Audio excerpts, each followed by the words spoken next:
Phi Sigma. Woo-hoo. Huh? Let's talk about, I want to talk about the word strain. S-T-R-A-I-N. Strain. Like a strain, right? There's a strain of this illness, a strain of that illness. There's different strains of things, right? Different strains. What is a strain? Excessive effort that usually takes more than anticipated toll on the user. This is called strain. You can strain a muscle if it's not what? Stretched. When you don't stretch yourself in faith and when you don't stretch yourself in belief, you put yourself in a situation where you can pull something. You can something about your spirit, your soul, your mind can be out of whack if you're not practiced in stretching your mind. It could be straining. Could you imagine if you're a person who barely knows how to read and you're forced to read an encyclopedia within a certain time limit?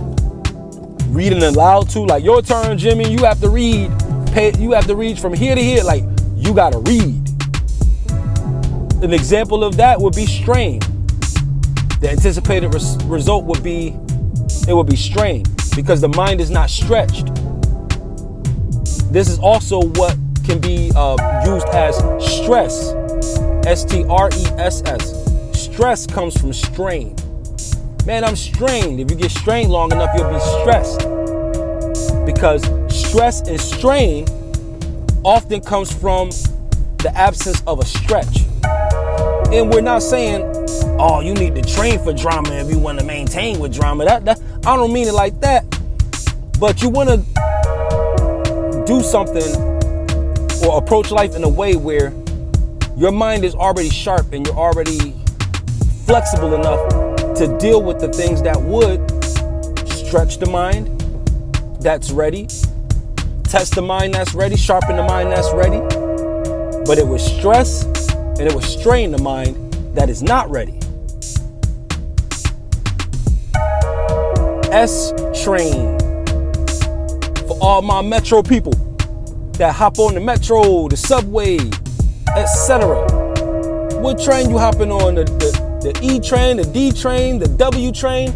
Nah, man. I'm hopping on the S train. Well, you know that spells strain, right? Yes. The training of the Kundalini is the S train. So that turns strain into an S training. You're training in your Kundalini, right? From the root to the crown, right? From Malkut to Keter. And the conquering of all Da'ath is the S train. It has to be trained. If you're not stretched in the reality of what the root chakra represents, there could be some stress and strain there if you're not stretched there. And we're not talking about physically. The root chakra represents survival. So if you haven't had your survival stretched, how you gonna make $1 out of it? You know what I mean? Stretched your survival. Oh, there's nothing to eat. No, there's not nothing to eat.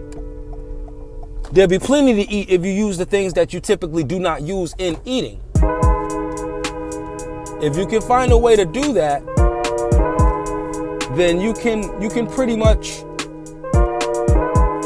train your Kundalini and weave it from the root all the way to the crown where just pure inspiration flows in. And all of a sudden, you actually have a Kundalini dragon that really doesn't have to wiggle up and down through the chakras like this, but it can just stand tall like a staff, right?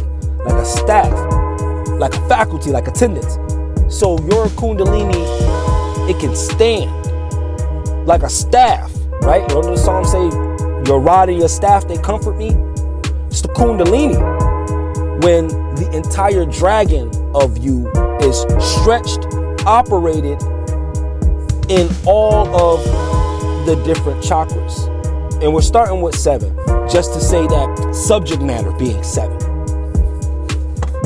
So use that and apply it, and lot of these things that can stress and a lot of these things that can add strain are more than likely just stretches.